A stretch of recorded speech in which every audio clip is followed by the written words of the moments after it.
ఈ సబ్స్టేషన్ల గురించి చిన్న విషయం మీకు చెప్పాలి. రేవూరు ప్రకాష్ రెడ్డి గారు ఇప్పుడే రాజేందర్ రెడ్డి గారు చెప్పినట్టు ఈ నియోజకవర్గ సమస్యలపై నిత్యం కాగితాలు తీసుకొని వస్తూ ఉంటారు. ఏదో ఒక పని నియోజకవర్గ అభివృద్ధి కోసం గతంలో పనులు మొదలుపెట్టి ఆగిపోయినటువంటి వాటికి నిధుల కోసం, లేకపోతే కొత్తగా నియోజకవర్గ అభివృద్ధి చేయడం కోసం కావాల్సిన నిధుల కోసం, లేకపోతే ఈ మున్సిపాలిటీ అభివృద్ధి చేయడం కోసం కావాల్సిన నిధుల కోసం. నిజంగా కొత్తగా మొట్టమొదటిసారి ఎవరైనా శాసనసభ్యుడు అవుతారే, ఆ అయినటువంటి శాసనసభ్యుడు కొత్తగా మొట్టమొదటిసారి చాలా సంవత్సరాల తర్వాత ఎమ్మెల్యే కావాలి కావాలి కావాలని కోరుకున్నటువంటి వ్యక్తి మొదటిసారి శాసనసభ్యుడైతే కాగితాలు పట్టుకొని కార్యాలయాల చుట్టూ తిరుగుతూనే ఉంటాడు. అటువంటి ఉత్సాహం కొన్ని సంవత్సరాల తర్వాత, కొన్నిసార్లు గెలిచిన తర్వాత తగ్గుతూ ఉంటుంది.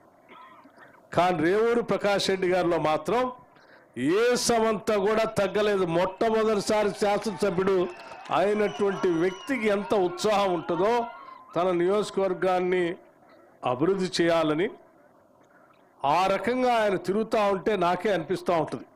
నిజంగా ప్రతి ప్రజాప్రతినిధి ఈ రకంగా ఆలోచన చేసి తన నియోజకవర్గ అభివృద్ధి కోసం పనిచేసుకుంటూ పోతే అసలు ఓటమి అనేది ఉండదని నేను ప్రగాఢంగా నమ్ముతా ఉన్నాను. అందుకు వారికి నేను ప్రత్యేకంగా అభినందనలు తెలియజేస్తూ, ఈరోజు మనం చేసుకున్నటువంటి ఈ కార్యక్రమానికి సంబంధించి మీ అందరికి కూడా, ఈ శాసనసభ నియోజకవర్గ ప్రజానికి అందరికి కూడా నేను అభినందనలు తెలియజేస్తూ ఉన్నాను. ఎందుకంటే ఈ నియోజకవర్గంలో భవిష్యత్తులో కరెంటుకు సంబంధించి ఎటువంటి సమస్యలు లేకుండా క్వాలిటీ పవర్ ఇవ్వటం కోసం పనికొచ్చేటువంటి సబ్స్టేషన్లు ఈరోజు మనం భూమి పూజ చేసుకున్నాం. పనులు కూడా ముగించుకొని కొద్ది రోజుల్లోనే ప్రారంభోత్సవం కూడా చేసుకుంటాం. లేకపోతే నేను మీ అందరికీ చెప్పాలనుకునేటువంటి కొన్ని విషయాలు ఉన్నాయి.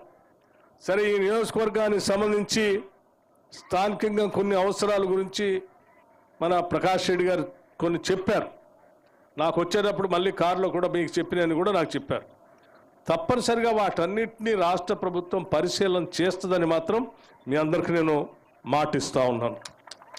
సరే, ఆ నిధుల్ని ఎక్కడి నుంచి సమకూరుస్తామనేటువంటి అంశం మాకు వదిలేస్తే, తప్పనిసరిగా మీరు అనుకున్నటువంటి పనిని మాత్రం పూర్తి చేయడం కోసం నిధులను సమకూర్చే కార్యక్రమాన్ని రాష్ట్ర ప్రభుత్వం తప్పనిసరిగా ఆలోచన చేస్తుందని మీ అందరికీ నేను మాటిస్తూ, కొన్ని విషయాలు మాత్రం మీ అందరితో మనసు విప్పి మాట్లాడాలనే ఈరోజు ఇక్కడికి వచ్చాను. నేను సబ్స్టేషన్ కార్యక్రమం సహజంగా చిన్నగా భూమి పూజ చేసుకొని చిన్న ప్రెస్ పెట్టుకొని వెళ్ళిపోవచ్చు. కానీ మేమందరం ఆలోచన చేశాం. మీ అందరి ఆశీస్సులతో అధికారంలోకి వచ్చినటువంటి ఇందిరమ్మ రాజ్యం ఈరోజు రాష్ట్ర ముఖ్యమంత్రి రేవంత్ రెడ్డి గారి నాయకత్వంలో ఉన్నటువంటి యావత్ కేబినెట్ మంత్రివర్గ సహచరులు అందరం, మా శాసనసభ్యులందరం ఆలోచన చేసి పెద్ద ఎత్తున రాష్ట్ర అభివృద్ధి కోసం గత సంవత్సర కాలంగా చేసినటువంటి కార్యక్రమాల్ని మనసు విప్పి, మనకున్న సమస్యల్ని, ఇబ్బందుల్ని, మనం చేసినటువంటి పనులు కూడా మన ప్రజలతో మనం మాట్లాడుకోవాలా, ముచ్చటించుకోవాలని చెప్పి ఆలోచనతోనే ఈరోజు మీ మధ్యకు వచ్చాను నేను. మిత్రులారా, మీ అందరికీ కొన్ని విషయాలు చాలా స్పష్టంగా చెప్పాలి. అదేమిటంటే, మన రాష్ట్రం కొట్లాడి మనం అందరం తెచ్చుకున్నాం. రాష్ట్రం వస్తే అందరికీ ఉద్యోగాలు వస్తాయని, రాష్ట్రం వస్తే అందరం ఆత్మగౌరవంతో బతకొచ్చని, రాష్ట్రం వస్తే నీటిపారుదల ప్రాజెక్టులు బ్రహ్మాండంగా వస్తాయని, రాష్ట్రం వస్తే ఈ దేశంలోనే అగ్రగామిగా ఎదిగే విధంగా మన రాష్ట్రం తయారవుతుందని, ఈ రాష్ట్రంలో మనందరం తలెత్తుకొని బతకొచ్చు అనేటువంటి ఆలోచనతోనే దశాబ్దాలు పోరాటం చేస్తే కాంగ్రెస్ పార్టీ ఆలోచన చేసి శ్రీమతి సోనియా గాంధీ గారు యూపీఏ చైర్పర్సన్గా ఉండి ఆనాడు మన్మోహన్ సింగ్ గారి నాయకత్వంలో తెలంగాణ రాష్ట్రాన్ని ఇవ్వటం జరిగింది. మీ అందరికీ తెలిసిందే, 10 సంవత్సరాలు మరి ఈ రాష్ట్రంలో అనేక వాగ్దానాలు చేశారు. వచ్చిన తెలంగాణలో ఉన్న ప్రజలందరినీ రకరకాల మాటలతో, మోసపూరితమైనటువంటి ఆలోచనలతో డబల్ బెడ్రూమ్ ఇల్లు ఇస్తా అన్నారు, ఇంటికో ఉద్యోగం ఇస్తా అన్నారు, 3 ఎకరాల భూమి పంచుతా అన్నారు. అసలు తెలంగాణ రాష్ట్రాన్ని ఏం రాష్ట్రం బంగారు తెలంగాణగా మారుస్తామని చెప్పారు. అసలు చెప్పనటువంటి మాటే లేదు. కానీ 10 సంవత్సరాలు చూసాం. ధనిక రాష్ట్రంగా ఉన్నటువంటి రాష్ట్రాన్ని వారి చేతుల్లో పెడితే ₹1,00,000 రుణమాఫీ చేస్తా అని చెప్పి ఆ రుణమాఫీ సంబంధించి కూడా మొదటి దఫా 14 నుంచి 18 వరకు 4 దఫాలుగా చేసి ఆ ₹1,00,000 రుణాన్ని బ్యాంకుల్లో వడ్డీ పెరిగిపోయి ఈ 4 దఫాలు చేసినటువంటి రుణమాఫీ వడ్డీ సరిపోయింది, అసలు మాత్రం అలాగే మిగిలిపోయింది. కేవలం ధనిక రాష్ట్రం చేతిలో పెడితే కేవలం ₹1,00,000 కూడా రుణమాఫీ చేయలేకపోయారు వాళ్ళు. రెండోసారి మళ్ళీ వచ్చారు అధికారంలో, మళ్ళీ ₹1,00,000 రుణమాఫీ చేస్తూ ఉన్నారు. 4 ఏళ్ళు అయిపోయింది. చివరి సంవత్సరంలో కొంత అరకొరగా ఏదో చేసినట్టు చేసి వదిలేశారు. అంటే 10 సంవత్సరాలలో కూడా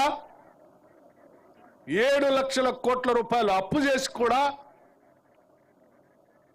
₹1,00,000 రుణమాఫీని కూడా చేయలేక చేతులెత్తేసినటువంటి ప్రభుత్వాన్ని 10 సంవత్సరాలు మనం చూసాం. మరి ఈరోజు ధనిక రాష్ట్రం కాదు, 7 లక్షల కోట్ల పైబడి అప్పు, ప్రతి నెల దాదాపు 6,500 కోట్ల రూపాయలు అసలు వడ్డీకి అప్పు కట్టాల్సిన పరిస్థితి. ఇన్ని ఇబ్బందుల్లో కూడా మేము ఆలోచన చేశాం. మనకెన్ని ఇబ్బందులున్నా ఇచ్చిన మాట ప్రకారం చేసినటువంటి వాగ్దానాల్ని తప్పనిసరిగా నిబద్ధతతో చేయాలనేటువంటి ఆలోచనతోని ఈ రాష్ట్ర ప్రభుత్వం ఉన్నది అని స్పష్టంగా చెప్పడం కోసమే మా ఇబ్బందులన్నింటినీ పక్కన పెట్టి కూడా ఈరోజు రాష్ట్రంలో మేము ఇచ్చినటువంటి మాట ప్రకారం ₹2 లక్షల లోపులో ఉన్నటువంటి అప్పుని మేము ఇచ్చాం మాట. ₹2 లక్షల లోపులో ఉన్నటువంటి ప్రతి రుణాన్ని మాఫీ చేస్తామని చెప్పాం. కేవలం 2-3 నెలల్లోనే ₹2 లక్షల లోపులో ఉన్నటువంటి రుణాన్ని సంపూర్ణంగా మాఫీ చేశాం. 2 లక్షల లోపులో ఉన్నటువంటి రుణాన్ని దాదాపు 22,000 కోట్ల రూపాయలు బ్యాంకుల్లో నేరుగా రైతుల ఖాతాల్లోకి నేరుగా పంపించి రుణాన్ని మాఫీ చేశాం. ఇది వాస్తవం. 2 లక్షల లోపులో ఎవరిదైనా ఏ కుటుంబానిదైనా ఎక్కడైనా మిగిలిపోయి ఉంటే బ్యాంకు ఖాతా నెంబర్ తప్పు వలనో ఆధార్ కార్డు నెంబర్ తప్పు వలనో ఆగిపోయి ఉంటే వాళ్ళకు కూడా సంపూర్ణంగా చేస్తామని చెప్పి మళ్ళీ ఇంటింటికి సర్వే చేపించి తెప్పించి మిగతా డబ్బులు కూడా వేశాం.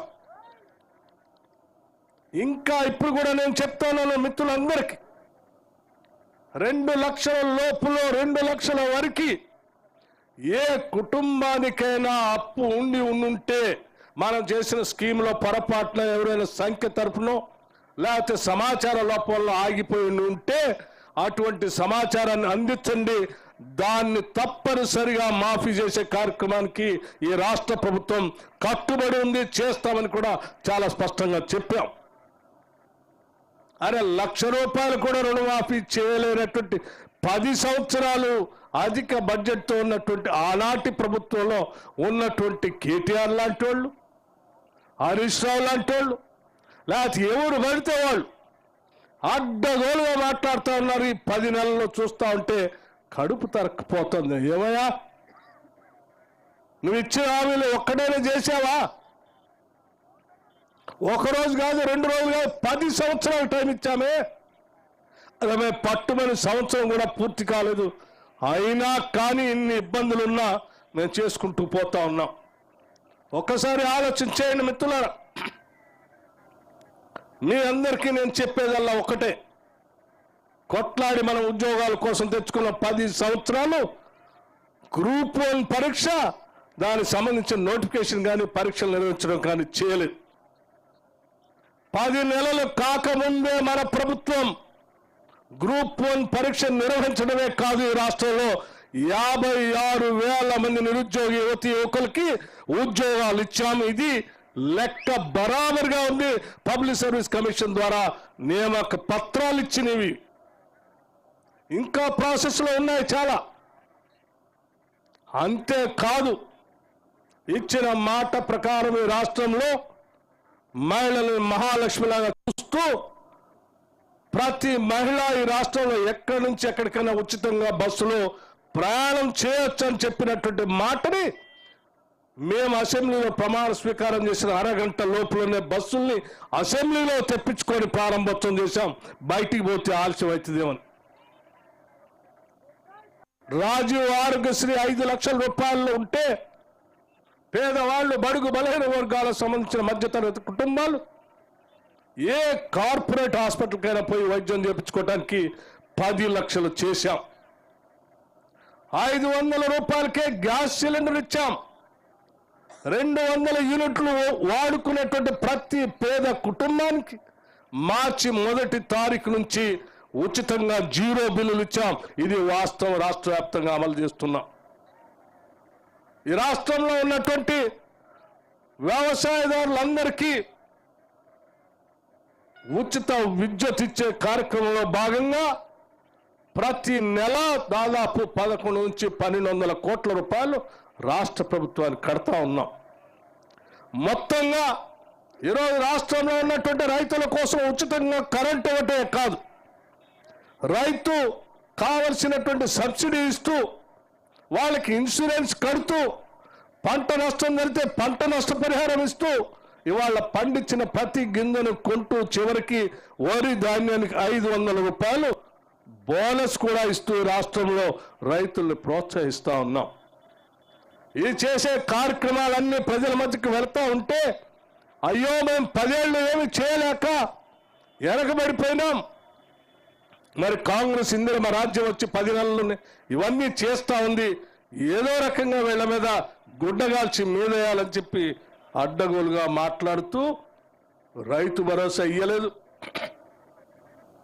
ఇయ్యరు, దాన్ని ఎగ్గొడతారు, దీన్ని ఎగ్గొడతారు అని చెప్పి వారికి ఉన్నటువంటి పత్రికల్లో సోషల్ మీడియాలో అడ్డగోలుగా మాట్లాడుతూ ఉంటే బాధ అనిపించి ఈరోజు మీ అందరూ మనసు విప్పి మాట్లాడుతున్నాం.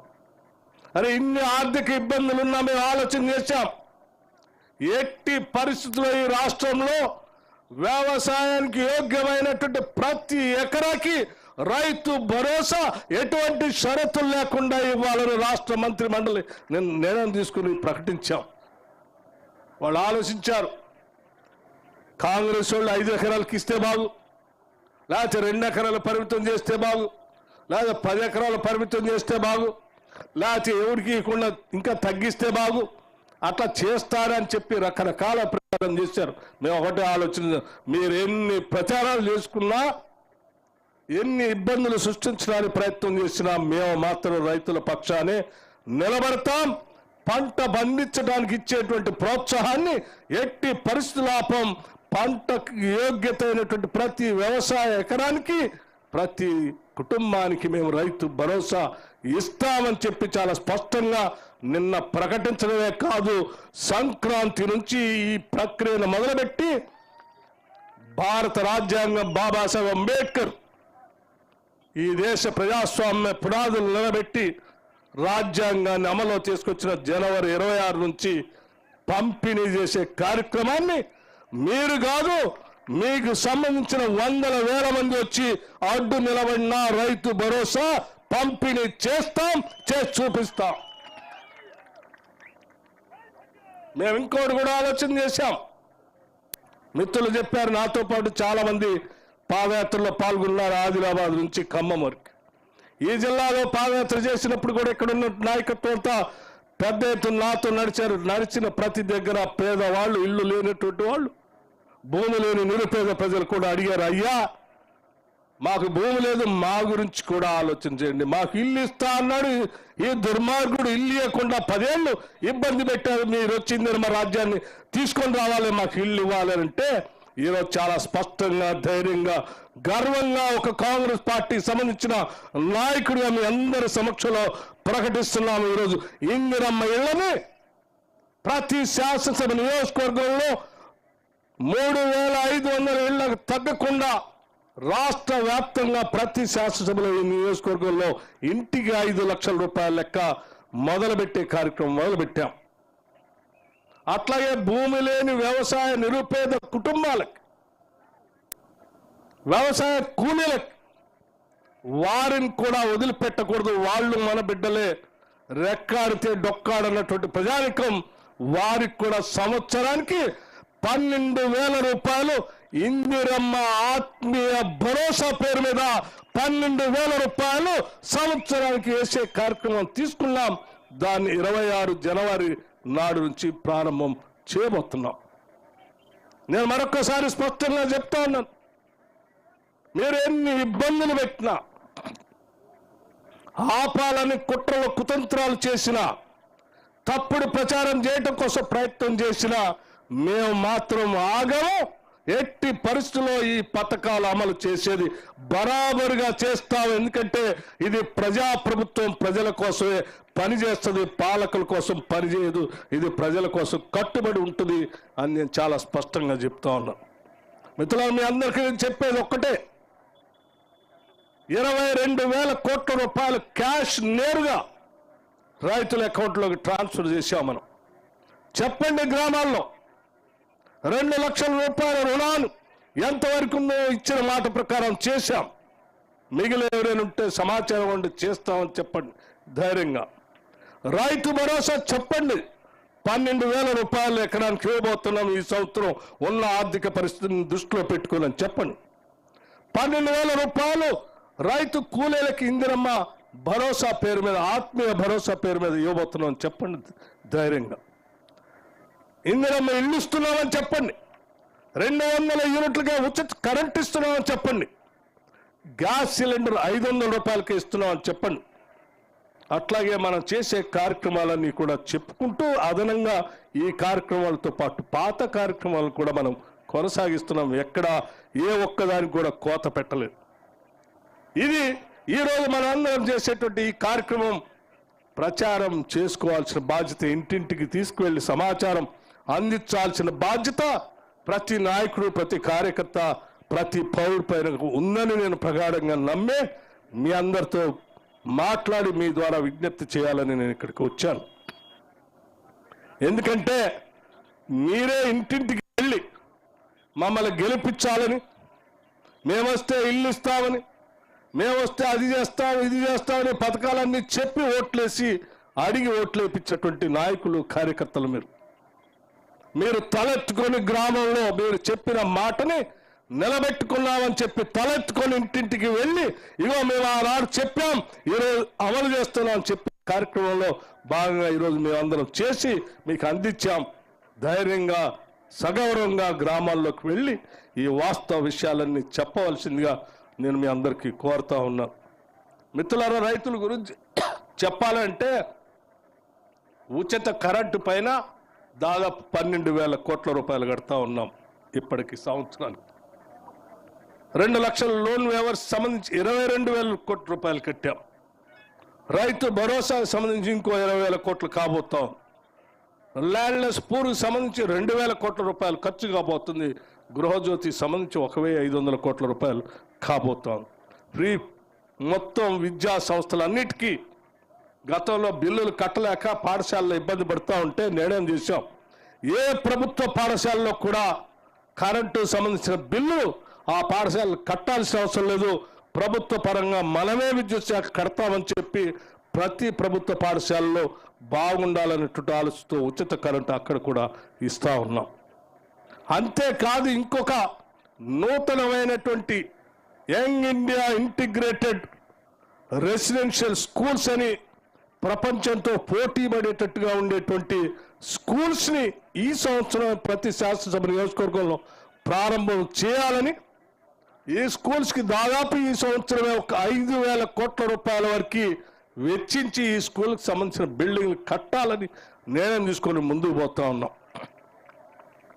చేసే ప్రతి పని ప్రజల కోసమే చేస్తున్నాం, ప్రజల కోసమే నిలబడుతున్నామని చెప్పి చాలా స్పష్టంగా మీ అందరికీ నేను సవినయంగా మనవి చేస్తూ, దయచేసి కార్యకర్తలంతా కూడా సంక్రాంతి సంబరాల్ని పెద్ద ఎత్తున జరుపుకుంటూ ఆ సంబరాల్లో కాంగ్రెస్ ప్రభుత్వం ఇందిరమ్మ రాజ్యం ఈరోజు చేసే ప్రతి కార్యక్రమాన్ని ఊళ్ళో విరివిగా ప్రచారం చేయండి అని చెప్పి ప్రతి ఇంటికి తీసుకువెళ్లాల్సిందిగా మీ అందరికీ నేను విజ్ఞప్తి చేస్తూ, ఈ కార్యక్రమంలో పాల్పంచుకోవడానికి వచ్చిన మీ అందరికీ, ఈ కార్యక్రమాన్ని ఏర్పాటు చేసినటువంటి శాసనసభ్యులు రేవూరు ప్రకాష్ రెడ్డి గారికి, ఇక్కడ ఉన్నటువంటి అధికారులందరికీ కూడా మరొకసారి నా హృదయపూర్వకమైన